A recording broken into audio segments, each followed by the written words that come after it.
चंबल की धरती पर दौड़े युवा, कलेक्टर निधि बीटी ने बढ़ाया हौसला। मरौली धाम में दौड़ प्रतियोगिता में शामिल हुई जिला कलेक्टर संत हरिगिर महाराज ने नशे से दूर रहने का किया आह्वान। धौलपुर न्यूज। चंबल की बीहड़ों में बसे मरौली धाम में मंगलवार को खेल, युवा शक्ति और नशामुक्त समाज का प्रेरक संदेश देखने को मिला। संत भगवान हरिगिर महाराज के आश्रम पर आयोजित दौड़ प्रतियोगिता में जिला कलेक्टर निधि बीटी ने भी सहभागिता की और युवाओं का उत्साह बढ़ाया। संत हरिगिर महाराज के सानिध्य में आयोजित इस प्रतियोगिता का उद्देश्य युवाओं को खेलों से जोड़ने के साथ साथ उन्हें स्वस्थ जीवनशैली और नशे से दूर रहने के लिए प्रेरित करना रहा। प्रतियोगिता में युवाओं ने उत्साह के साथ भाग लिया। जिला कलेक्टर की मौजूदगी ने प्रतिभागियों का उत्साह और बढ़ाया। संत हरिगिर महाराज ने जताई नशे की बढ़ती लत पर चिंता। चंबल की बीहड़ों में साधना कर रहे संत हरिगिर महाराज ने समाज में बढ़ती नशे की प्रवृत्ति पर चिंता जताते हुए युवाओं से नशे से दूर रहने का आह्वान किया। उन्होंने कहा कि युवा देश और समाज की सबसे बड़ी ताकत है। यदि युवा नशे की गिरफ्त में आएंगे तो इसका असर उनके परिवार और पूरे समाज के भविष्य पर पड़ेगा। उन्होंने युवाओं को खेल, शिक्षा और सकारात्मक गतिविधियों से जुड़ने का संदेश दिया। संत ने कहा कि नियमित खेलकूद न केवल शरीर को स्वस्थ रखता है, बल्कि युवाओं में अनुशासन, आत्मविश्वास और सकारात्मक सोच भी विकसित करता है। कलेक्टर की मौजूदगी बनी आकर्षण का केंद्र। दौड़ प्रतियोगिता में जिला कलेक्टर निधि बीटी के शामिल होने से आयोजन को विशेष पहचान मिली। उन्होंने युवाओं के बीच पहुंचकर उनका उत्साहवर्धन किया और खेलों को जीवन का महत्वपूर्ण हिस्सा बनाने का संदेश दिया। मरौली धाम में आयोजित यह आयोजन एक ओर जहां युवाओं की खेल प्रतिभा को मंच देने वाला रहा, वहीं दूसरी ओर नशामुक्त युवा और स्वस्थ समाज का महत्वपूर्ण संदेश भी लेकर सामने आया। चंबल की धरती से उठी यह आवाज साफ है, युवा दौड़ेगा तो आगे बढ़ेगा, नशे से दूर रहेगा तो समाज का भविष्य संवर जाएगा। आगरा के फैजाबाद तक मीटिंगें की, उसका असर हुआ कि ये पूरा जो चंबल का बेल्ट है, शराब भी छोड़ी और साथ साथ जो लोग शराब पी करके आपके सड़कों पर मिला करते थे, ये महाराज जी की देन है कि कोई शराब पी करके आपको सड़क पर बैठा हुआ नहीं मिलेगा। आदरणीय कलेक्टर साहब, महाराज जी ने उसके बाद शराबबंदी महापंचायत, शराबबंदी के बाद दहेजबंदी महापंचायतें की, जो सबसे बड़ी कुरीति जो कभी मिट नहीं पाई इस देश में। उसके लिए महाराज जी ने बड़ी बड़ी पंचायतें करके युवाओं को एक संदेश दिया कि आपको पढ़ना होगा, लिखना होगा और दहेज नहीं लेना होगा, जिससे महाराज जी कलेक्टर साहब उसका यहाँ ये देखने को मिला कि नौकरी लगने के बाद जिस तरीके से दूल्हों को बेचा जाता है मंडी में, महाराज जी के इस अभियान के बाद सैकड़ों की तादाद में से साथी थे जिन्होंने 1 रुपए लेकर के दहेज ली, 1 रुपए लेकर के शादी करी दहेज में। ये महाराज जी का है। अब मैं निवेदन करूंगा, मुझे एक सोच समान लगी। मैं कुछ दिन पहले कलेक्टर साहब से मिला था। कलेक्टर साहब कह रहे थे कि धौलपुर में हमें स्पोर्ट्स के लिए कुछ करना चाहिए।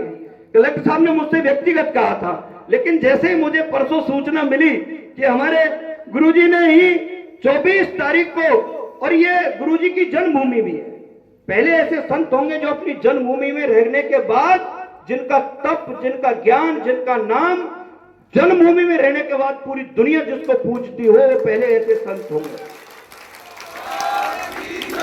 तो कलेक्टर साहब ने मेरे से कहा था कि धौलपुर में स्पोर्ट्स के लिए जगह जगह प्रोग्राम करने चाहिए, हम भी उसके लिए हेल्प करेंगे। आज मेरा सौभाग्य था, मुझे जब पता लगा कि गुरुजी के प्रोग्राम था तो मैंने भी कलेक्टर साहब से निवेदन किया था। इन्होंने जैसे ही महाराज जी का नाम सुना, इन्होंने कहा कि हमारी तो इच्छा है, हम तो हरिगिरी महाराज जी के दर्शन करना चाहते हैं, मुझे इतने दिन हो गए, हो नहीं पा रहे। कलेक्टर साहब ने तुरंत हाँ किया और अभी भी मीटिंग छोड़ करके आपके बीच में आने का काम किया।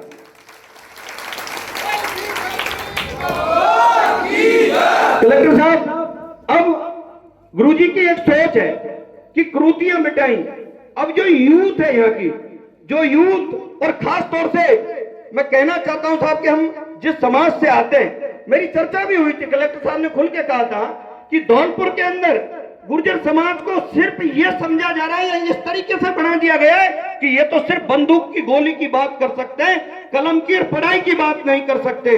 मैं आपसे कह रहा हूं कलेक्टर साहब आपके साथ हैं, और अब तो महाराज जी के सामने कलेक्टर साहब चाहते हैं, जो महाराज जी चाहते हैं वही कलेक्टर साहब चाहते हैं। अब महाराज जी का अभियान है कि आप खेलो कूदो, खेलों में आगे जाओ, स्वास्थ्य अच्छा करो, फौज पुलिस की नौकरी करो, पढ़ाई में सबसे आगे हो। मुझे अब भरोसा हो गया कि महाराज जी की जो सोच है वही कलेक्टर साहब की सोच है, और अब ये सोच मिलकर के गांव-गांव में युवाओं का ऐसा आयोजन करवाया जाए।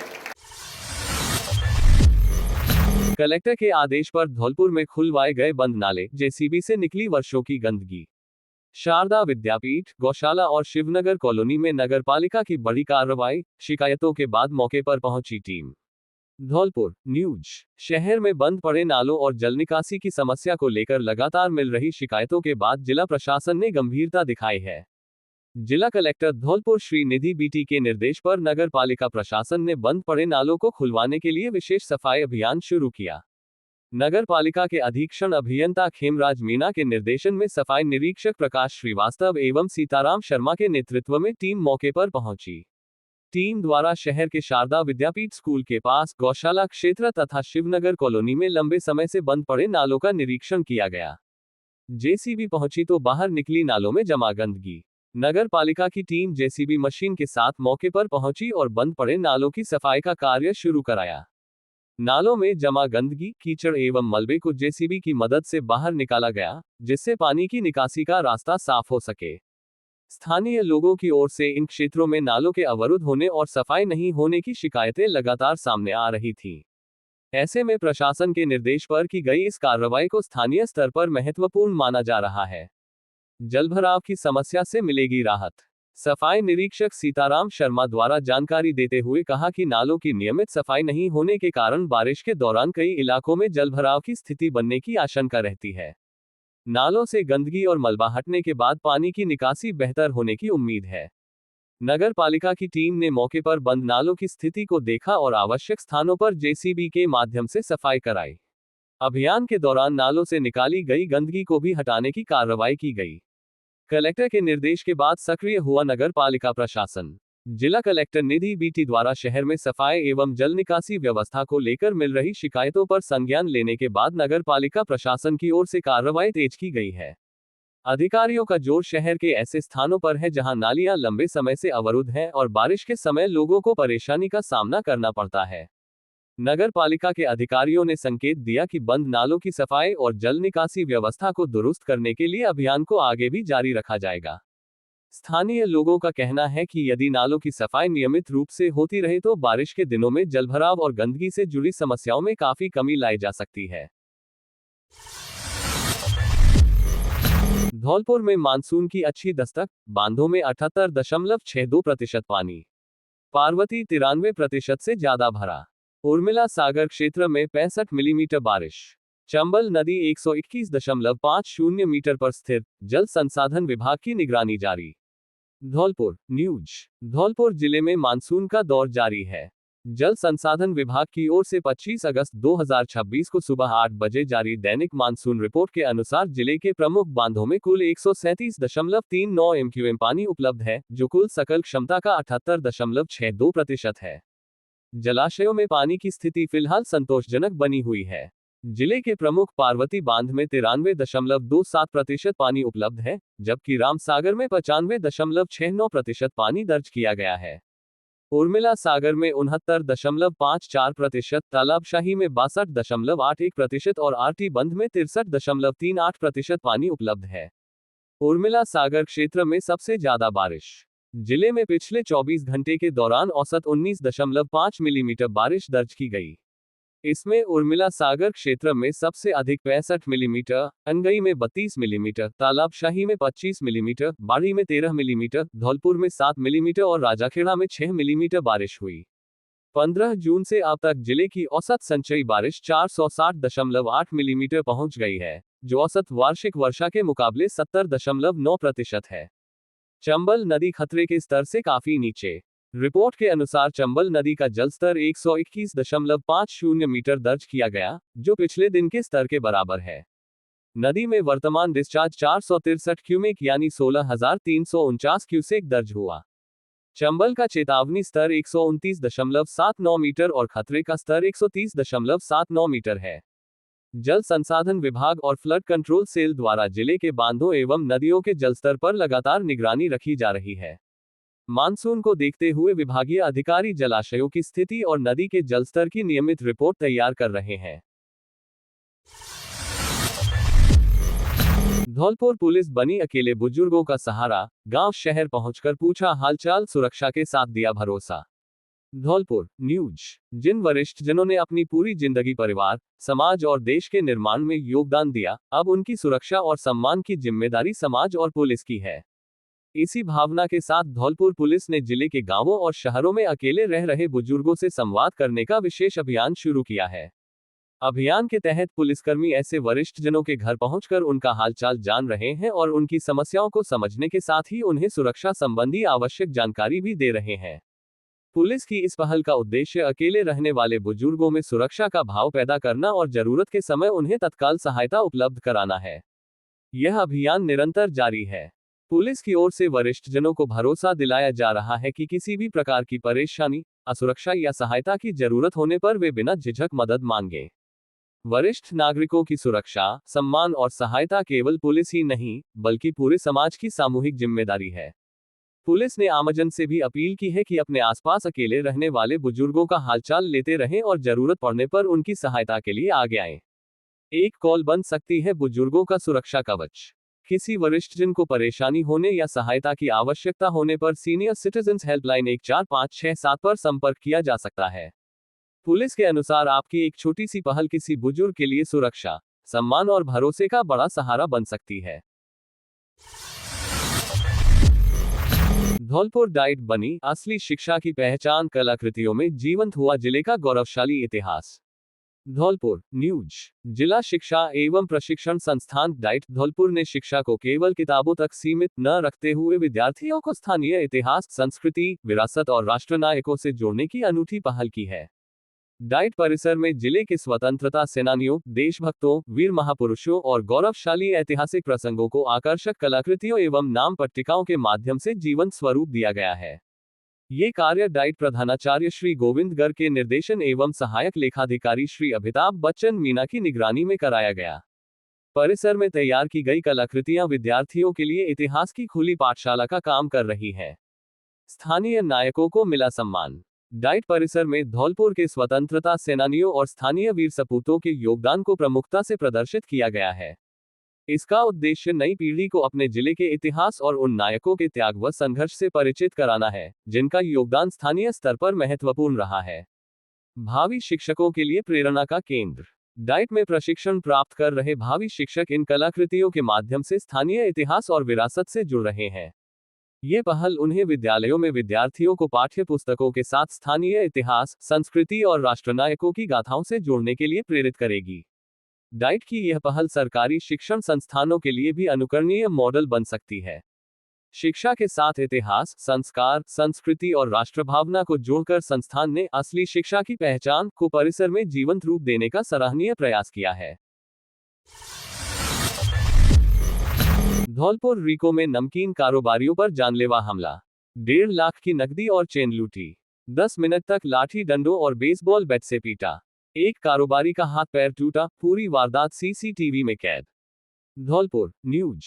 धौलपुर के रीको औद्योगिक क्षेत्र में नमकीन कारोबारियों के साथ लूट और जानलेवा मारपीट का सनसनीखेज मामला सामने आया है। 21 अगस्त की शाम बदमाशों ने फैक्ट्री में घुसकर 2 कारोबारियों पर लाठी डंडों और बेसबॉल बैट से करीब 10 मिनट तक हमला किया। वारदात के बाद आरोपी 1.5 लाख रुपए की नकदी और सोने की चेन लेकर फरार हो गए। पूरी घटना फैक्ट्री में लगे सीसीटीवी कैमरों में रिकॉर्ड हो गई। हमले में अशोक शर्मा और मदन शर्मा गंभीर रूप से घायल हुए हैं। बताया जा रहा है कि मारपीट में अशोक शर्मा का एक हाथ और एक पैर टूट गया।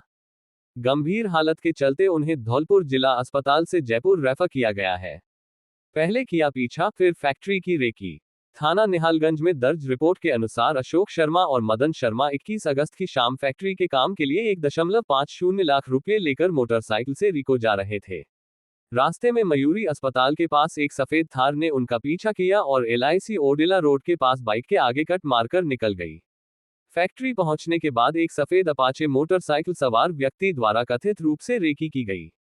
इसके बाद शाम करीब 5 बजे एक कार, काली थार और मोटरसाइकिल पर सवार व्यक्ति सहित करीब 10-12 लोग फैक्ट्री पहुंचे। आरोप है कि गेट खुलवाकर गाली गलौज करते हुए दोनों कारोबारियों पर लाठी डंडों और बेसबॉल बैट से हमला किया गया। नकदी और चेन लेकर फरार। मारपीट के दौरान बदमाशों ने मदन शर्मा के बैग में रखे 1.50 लाख रुपए और गले से सोने की चेन छीन ली।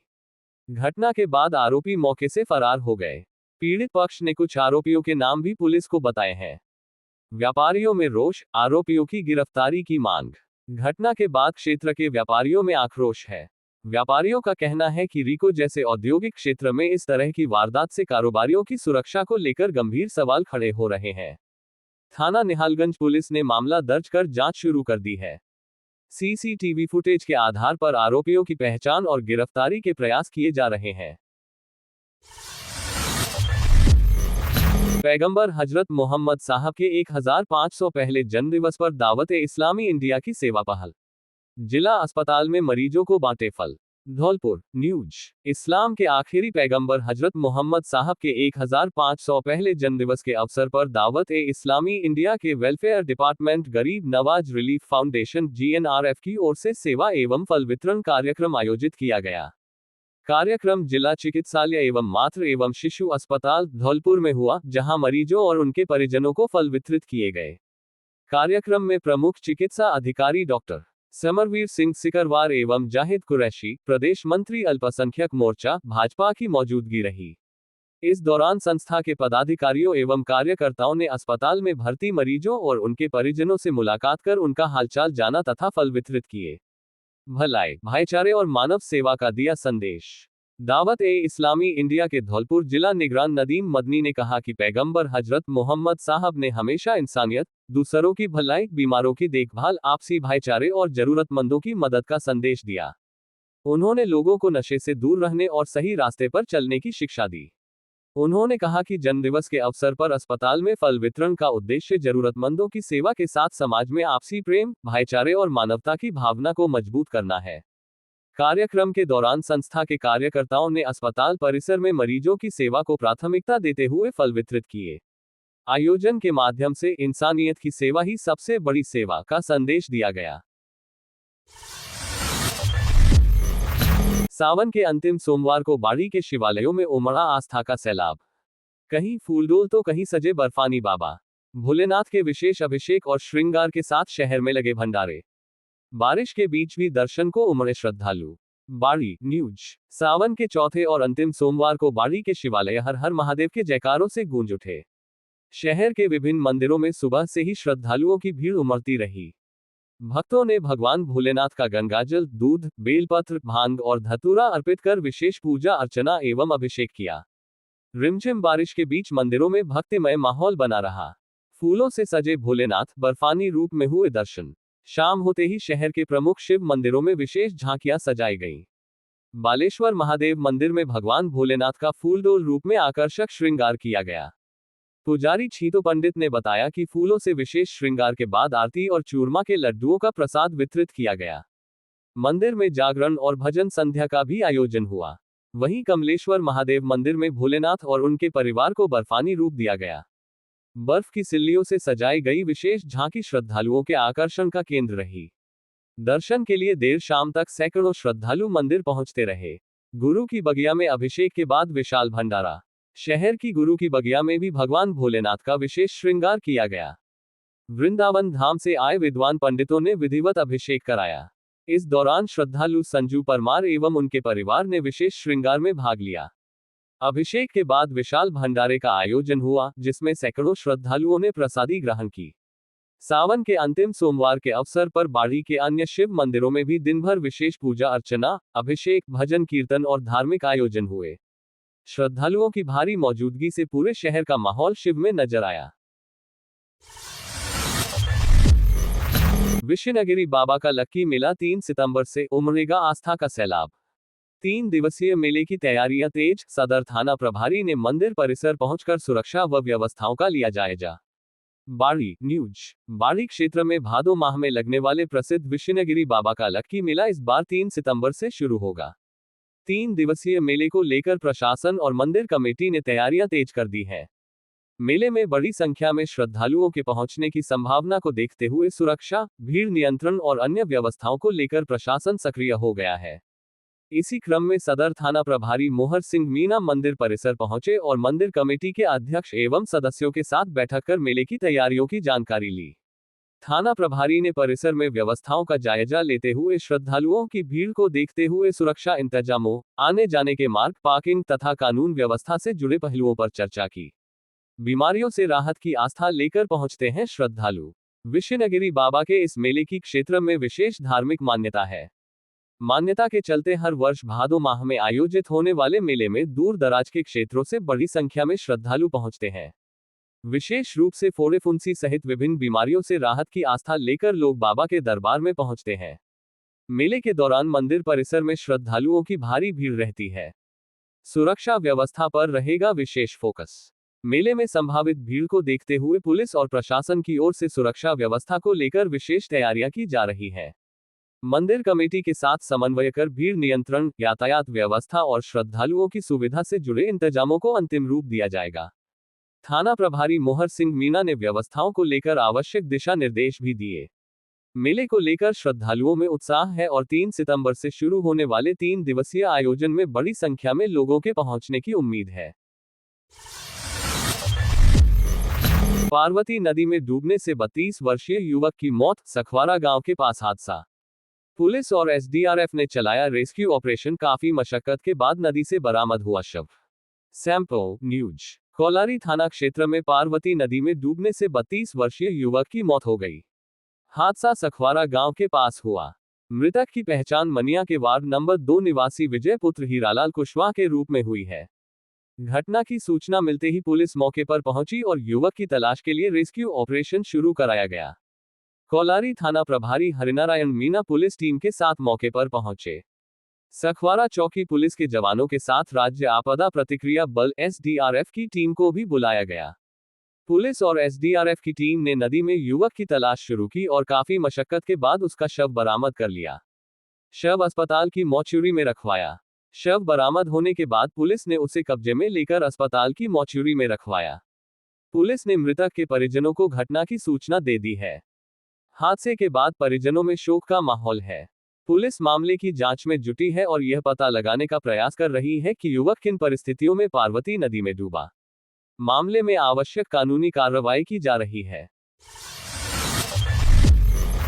राजयोगिनी दादी डॉक्टर प्रकाश मणि का पुण्य स्मृति दिवस श्रद्धा भाव से मनाया। युवा समाज सेवी जवाली धाकड़ ने मुख्य अतिथि के रूप में उपस्थित रहकर श्रद्धा सुमन अर्पित किए। बयाना न्यूज। ब्रह्मा कुमारी ईश्वरीय विश्वविद्यालय संस्थान की प्रमुख व विश्व विख्यात राजयोगिनी एवं योग विशेषज्ञ रही स्वर्गीय दादी डॉक्टर प्रकाश मणि का पुण्य स्मृति दिवस मंगलवार को बयाना स्थित राजयोग केंद्र में श्रद्धा व उत्साह से मनाया गया। कार्यक्रम की अध्यक्षता केंद्र संचालक राजयोगिनी कमलेश बहन ने की। वहीं मुख्य अतिथि के रूप में युवा समाज सेवी जवाली धाकड़ व वरिष्ठ पत्रकार राजीव झालानी उपस्थित रहे, जिन्होंने ब्रह्म कुमारी ईश्वरीय विश्वविद्यालय मिशन के सिद्धांतों व रीति नीतियों का पालन करते हुए अच्छाई, सफाई और सबकी भलाई के सिद्धांत को सुखी जीवन के लिए अपने अपने जीवन में अपनाने की बात कही और संकल्प भी लिया। इस मौके पर जवाली धाकड़ ने बयाना में निर्माणाधीन संस्थान के आश्रम के निर्माण के लिए 51,000 रुपए की सहयोग राशि भी भेंट की। कार्यक्रम का संचालन राजयोगी संजीव गुप्ता ने किया व राजयोगिनी कमलेश बहन एवं साक्षी बहन ने दादी प्रकाश मणि के जीवन आदर्शों पर विस्तार से प्रकाश डाला। कार्यक्रम में भ्राता अनूप गुप्ता, टीकम सिंह, बजरंग सिंह आदि भी मौजूद रहे। नगरीय निकाय आम चुनाव 2026 में नियुक्त अधिकारी कर्मचारियों का प्रशिक्षण कार्यक्रम जारी। धौलपुर न्यूज।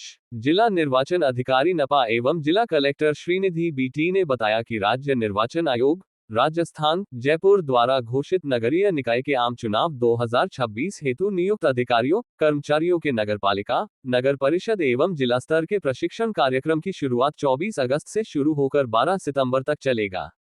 उन्होंने बताया कि जोनल अधिकारी प्रशिक्षण 30 अगस्त को सभी नगरीय निकाय जिला परिषद सभागार धौलपुर प्रातः 10 बजे से दोपहर 2 बजे तक आयोजित होगा, जिसमें ओआईसी प्रशिक्षण संबंधित प्रभारी अधिकारी रहेंगे।